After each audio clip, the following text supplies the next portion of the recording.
Hi, welcome to my channel. I was watching this podcast that was literally dystopian, and it wasn't dystopian because of the people, but it was more so dystopian because of how we've normalized dehumanization under the guise of freedom of choice. I just wanted to talk about that. So let's start. Let's go.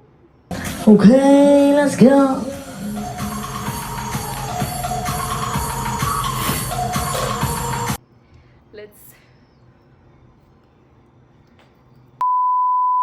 Let's just start.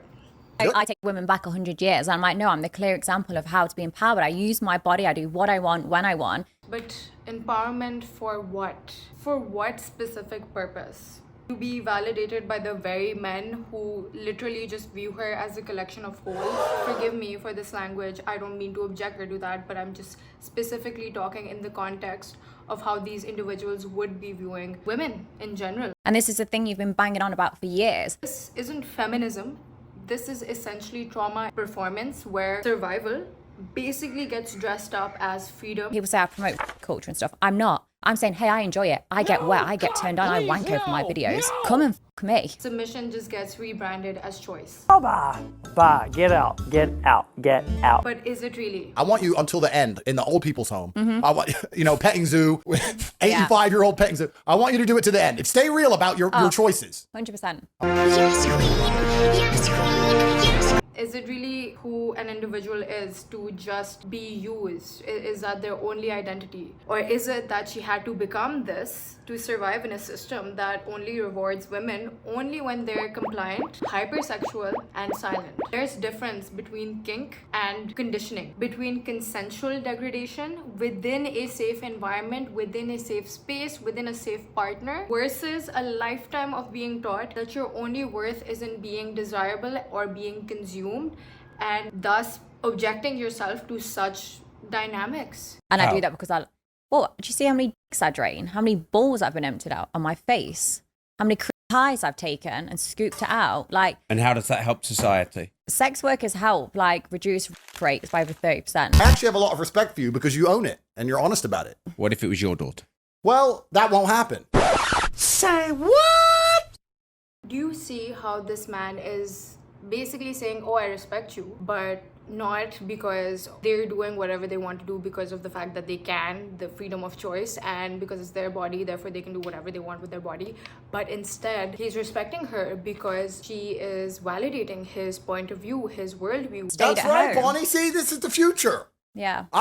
This is the future. This is fantastic. It's exactly what Western society's headed to. His misogynistic way of thinking that all women just are fiends for sex, or they will do anything, or where all single women are essentially prostitutes, all married women are prostitutes, women are just exchanging themselves for sex. Look at Miami or Dubai. What's your job? Oh, I've got a boyfriend. So your job is being a girlfriend. And why does he give you money? Give him sex. So most women are sex workers anyway. She's just validating that, and that's why he's respecting her, and that's not respect. Let's be clear on that. That's just exploitation, wearing a smile and calling that respect. And secondly, this is the person or man that she's wanting validation from. Be a man who would not even wanting to raise someone like her or have her as family, and only thinks that it's okay as long as she's just being consumed. She's okay only to be consumed. You see how dehumanizing that is, that you're just seeing this person only as a commodity and not as an actual human being who might have complexities or traumas behind whatever they're doing or however they're behaving. I'm saying, hey, I'm doing it for free. Just come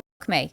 Take it out on me because I consent to that. There's something so heartbreaking about a woman that is laughing at her own dehumanization and willingly calling forth others to dehumanize her further, and everyone treating this as if it's like a funny cautionary tale. It's alarming, and this is showing how dangerous performative empowerment truly is for people, and women and children especially. I will do that for them because I'm like, I want to do that. I want to help you. I want to make your day a bit better because your wife isn't doing that. So I want to do that. Because it teaches young girls to own their oppression rather than try to escape and heal and grow from it. And that owning your oppression is the same as escaping from the oppression but it is not. Just because you own something doesn't mean it isn't happening. Like I can own war happening here in Pakistan, but at the same time it's still going to affect me negatively, right? But hypersexuality, especially when it is this compulsive and emotionally detached, is often a trauma response. It's how some people cope with feeling unseen, powerless, or unwanted. If I can make their day a bit better, I want to do that because I'm a good person. That line screams dissociation. That's not thriving, that is surviving. There's this moment where she praises Andrew Tate for being so intelligent, even when he's subtly degrading her. That's not confidence, that is a fawn response. The fawn response, which was coined by Pete Walker in trauma recovery psychology, it's when someone appeases abusers to stay safe.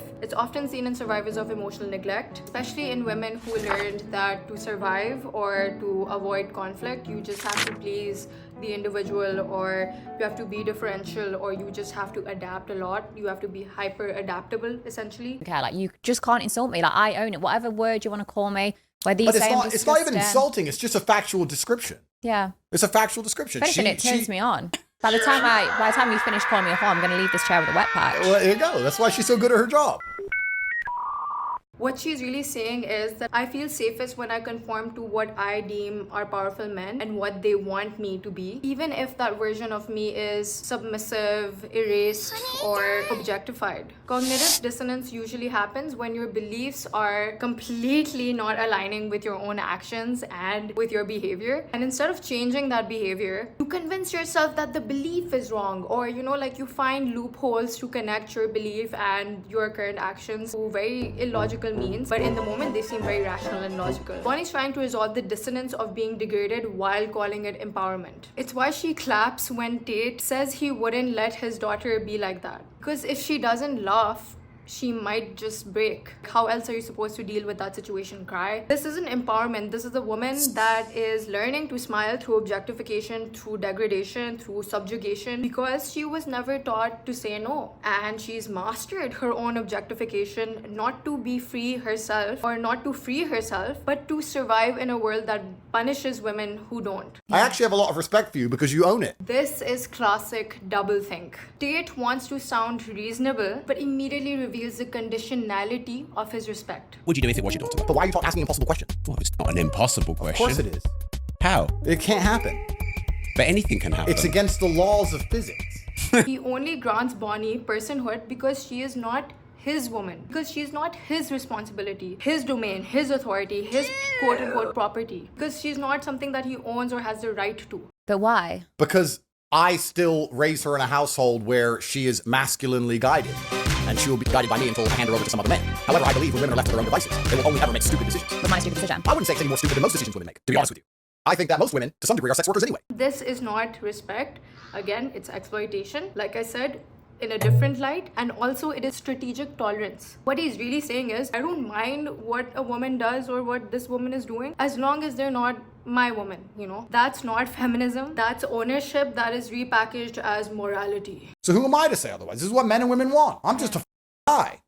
I'm just a dude. This is emotional deflection, which has been dressed as indifference. Abusers and manipulators will often use this trick.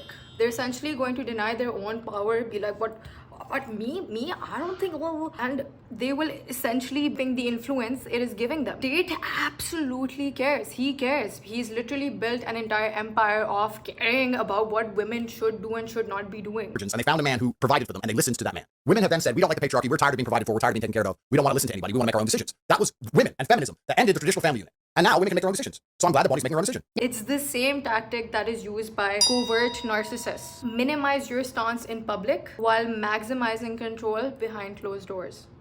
Because in front of everyone, we're like, I don't remember behaving like that. I didn't do XYZ to you. But that's what narcissists fucking do.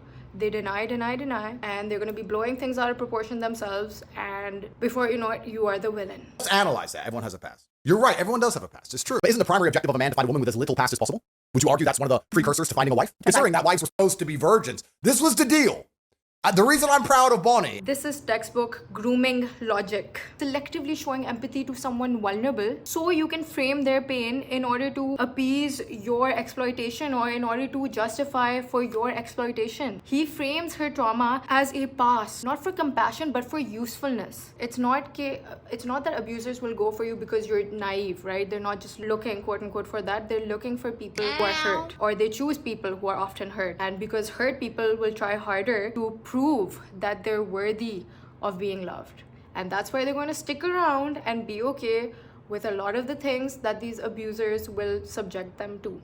As a woman watching her, I feel a deep ache, not for Bonnie specifically or Bonnie's choices, but for what has actually been handed down to her and has been called quote unquote power. Bonnie says she feels empowered because she chose this life. But let's pause. What kind of choice is it when every door you've opened or ever known leads back to your body, your voice? Bonnie says she's not a victim, but it's okay to not want to be a victim, but still be acting out of wounds. There's a difference between agency and adaptive coping. There's basically a false binary that is being created here where you have empowered versus triggered and you have the slut versus modest. So Bonnie positions herself in contrast to triggered women who hate her freedom. This is a patriarchal script that has been given down to her and disguised as rebellion. Use my body, I do what I want, when I want. What freedom is that? She's only free if she serves male power. The same male power that sees her as an object, a tool, a cautionary tale. Empowerment or submission in heels. This isn't liberation, it's survival dressed up in submission. The process of coming to voice is a journey of reclaiming the self. But Bonnie's voice isn't reclaiming anything. It's basically just echoing the approval of men who profit off her low self-esteem, self-worth, and her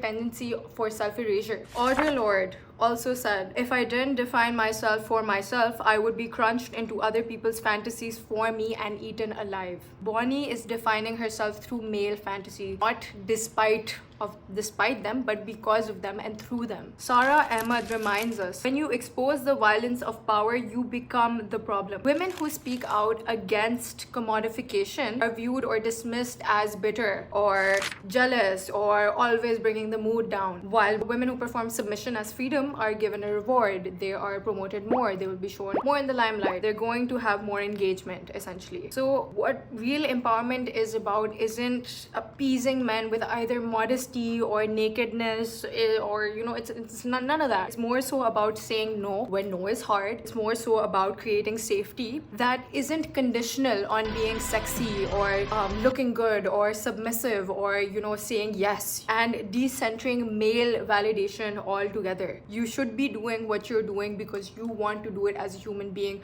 not because of this fantasy or of this version of yourself that is playing out or as a result of whatever fame or yada yada yada your external or extrinsic motivation that you're getting. There should be intrinsic motivation as well that is driving you, not things. Fame shouldn't be your goal, money shouldn't be your goal, because if these are your goals, then the way to these goals are often going to lead to you being consumed and you being capitalized on and utilized by several people. And because the world is pitted against women and it's a world by men for men, and that's a very sad reality that we have. And Bonnie Blue's case is exactly that. Despite her believing that she's a feminist, she herself hates women more than even Andrew Tate here. Women marching there now, I'd look and think, oh, now what have they done, chip to nail? If I saw men That's called a marching, I'd revolution. think, God, something's going wrong, something's happening. Because men I can should be violent. concerned. So pick me. Choose me. Love me. Because only a woman who would hate herself entirely would subject herself to such degradation and humiliation. It's not possible to love yourself and want to be treated as a circus animal. So she's pulling out an internalized misogynist script herself. Bonnie is basically packaging male dominance as female wisdom. This isn't liberation. It's a collapsed version of it, where she becomes a very archetype she claims to critique. The perfect end result of feminism. Empowering, or the final fantasy of the patriarchal dream. A woman who is free, but predictable, loud, yet controllable, and profitable in a way that patriarchy still permits. Because hey, she's just exploiting her own body, and we are making so much money out of it. Woo! How can I ever say women are anything but lazy and poorly educated? When the subject of the interview parrots this claim, you know it's been internalized.